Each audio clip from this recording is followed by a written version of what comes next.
O termo justiça na Bíblia significa amoldar-se à vontade de Deus com base na Escritura.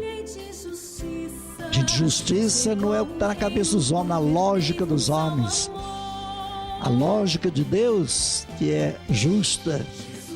Então, justiça é a qualidade de estar conforme com o que o Deus espera do ser humano. E basicamente, o justo é descrito como alguém que faz a vontade de Deus em relação ao outro. Então, não é o que Deus deve fazer para mim. O que você deve fazer de vontade de Deus em relação ao outro. Lembra, semana passada, Moisés lá no quarto domingo, né? Não, no terceiro domingo lá. Deus vê, Deus escuta e Deus conhece a escravidão do povo, o sofrimento. Então é essa espiritualidade que vai levar Moisés a ver, a ouvir, a conhecer o sofrimento do povo. Portanto, gente, quem conhece quem é Deus, necessariamente vai conhecer o irmão. Quem não conhece o irmão é porque não conhece a Deus. Portanto, quem machuca alguém está machucando Deus. Quem ofende o irmão está ofendendo a Deus. Muito bem. Então a primeira leitura de hoje aí, vai apresentar para nós o Deus libertador, recordando a chegada do êxodo na terra palestina, a primeira Páscoa, porque eles estavam, com Josué, já no exílio da Babilônia, explicando por que nós estamos sofrendo.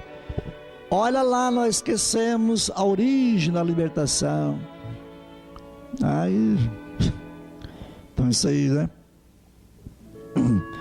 E hoje então ele vai recordar de novo o êxodo. Aquela libertação do Egito é a mãe de todas as libertações, É o ponto-chave, é lembrar lá do Egito. É recordar. Mas não é olhar o passado, Não é fuga, não é nostalgia de um passado. Mas também não é um refúgio contra o medo do presente, Mas é uma lembrança como que Deus está a favor do povo de Faraó, oprimido pelo Faraó. Como é que Deus está ao lado dos oprimidos? A Bíblia inteira, com 2000 anos antes de Cristo. 1500 anos. Com 2 agora, já são 3500 anos.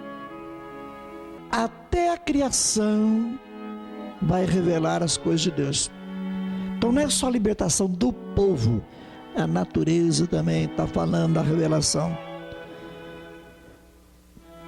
Então Deus escolheu, e constituiu esse povo para o seu louvor. Então a gente louvar a Deus é fazer sacrifício de ação de graças. Vai exigir uma conduta reta, uma retidão. Então, número 5, toda a criação vai ser atingida pelos atos salvíficos de Deus. Maravilha, os animais no deserto, tudo vai ser um encantamento, O louvor dos animais está em contraposição ao louvor do ser humano. O ser humano, gente, é o único que sabe que Deus existe. Os passarinhos não sabem, o reino mineral não sabe, o reino vegetal não sabe, o reino animal não sabe. Só o ser humano e os anjos que sabem que Deus existe. E aí? A natureza revela muito mais Deus do que o homem. Até uma formiguinha fala mais de Deus. Uma flor, você vê, linda, a paisagem aí, Manda a ciência fazer isso aí, gente. Então louvar a Deus, gente, não é rezar de boca, não é rezar toneladas de Ave Maria. a sua conduta reta e ação de graças a Deus. Então Deus é paz, Deus é luz, né? No meio da opressão, o profeta Isaías está prefigurando um novo êxodo. E essa época, gente, é a época da... Lembra quando nós estudamos um tempo atrás aí? O rei Ciro da Pérsia, que vai vencer os babilônios e vai deixar o povo de israelita, né, judeus, voltar para sua pátria. Só que ficou na cabeça de muita gente: é o rei persa, o rei Ciro, que é o nosso Deus, ou é Javé que nos liberta? Hoje é a mesma coisa: é o dinheiro que salva ou é Deus que salva? Vai confirmar, não, é o Deus Javé, o novo êxodo, então a nova libertação. E aí dentro, né, uma reflexão para nós. Então nosso Deus é o Deus libertador. Então nós temos que lutar contra todas as formas de sujeição, de rejeição, tudo aquilo que rouba a vida, a escravidão, né? Rouba a dignidade. E outra coisa, não deixar, né, o passado tomar conta da nossa vida. Gente, se você tem pecado, muito bem, lembre que você tem pecado, mas não olhe mais para o pecado, olha para frente. Ser uma criatura nova. Então quaresma, gente, ele faz um abalo, o quaresma, né, o rosto, né, é um terremoto, ele vai desinstalar-nos do nosso comodismo, né? Porque quando o povo estava no exílio, no sofrimento lá na Babilônia, muita gente, Deus não existe mais, Deus não faz mais nada, eu estou aqui escravo. Se o rei Ciro nos libertar, graças ao rei Ciro.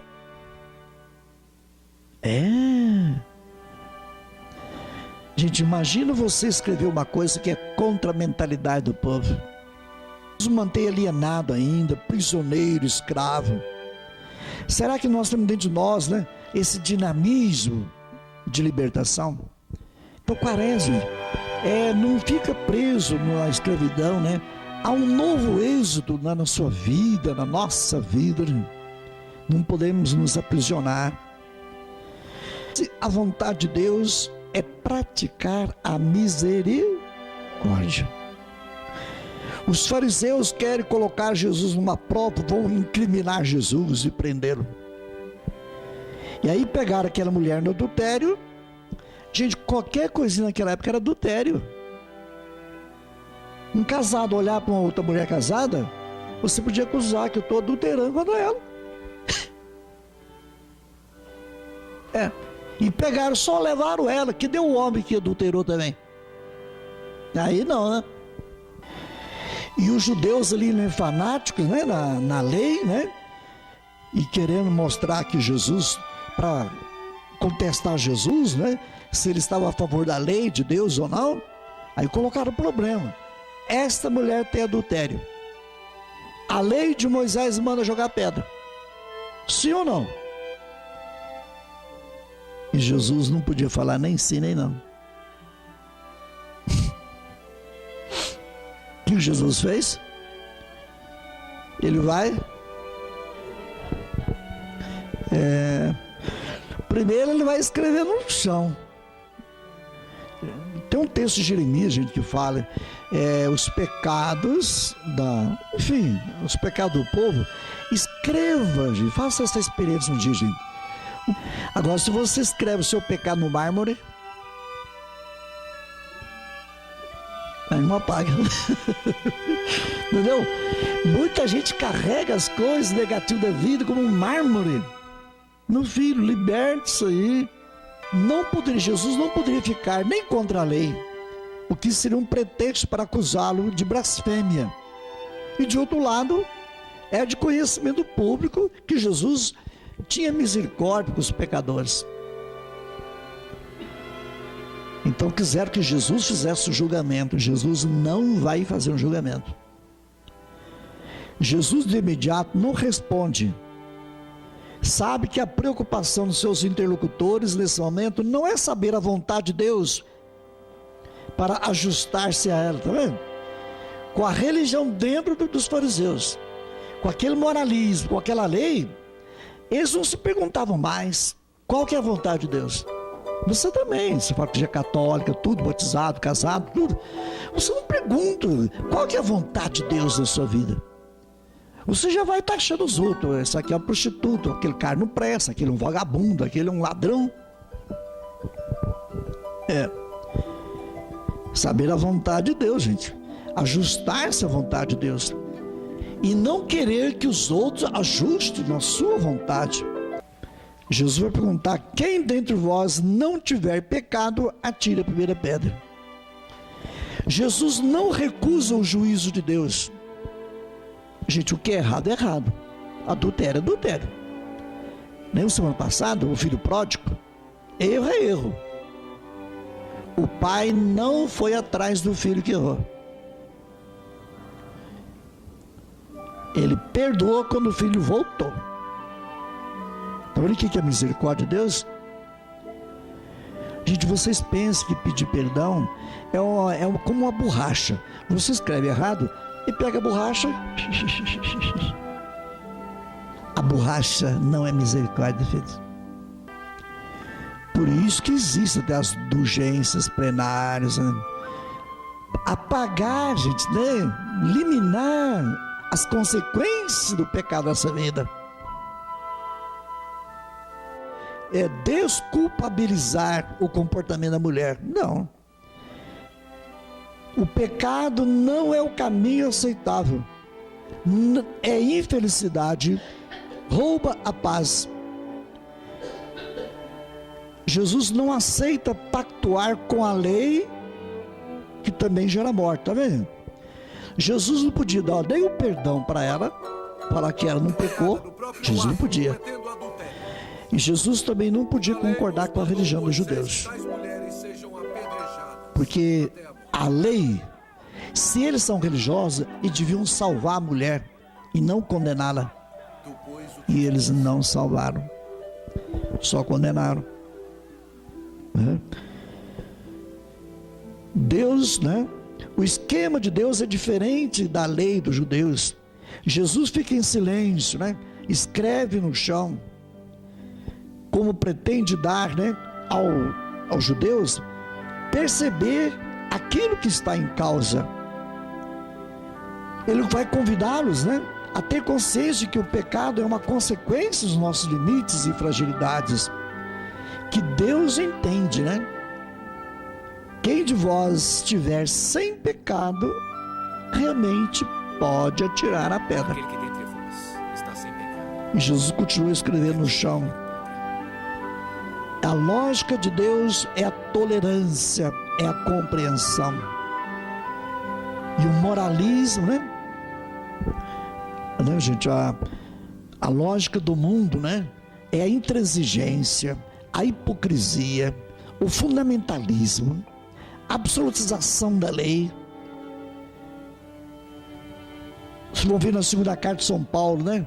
São Paulo vai falar contra os falsos pregadores que queriam honra, queriam títulos.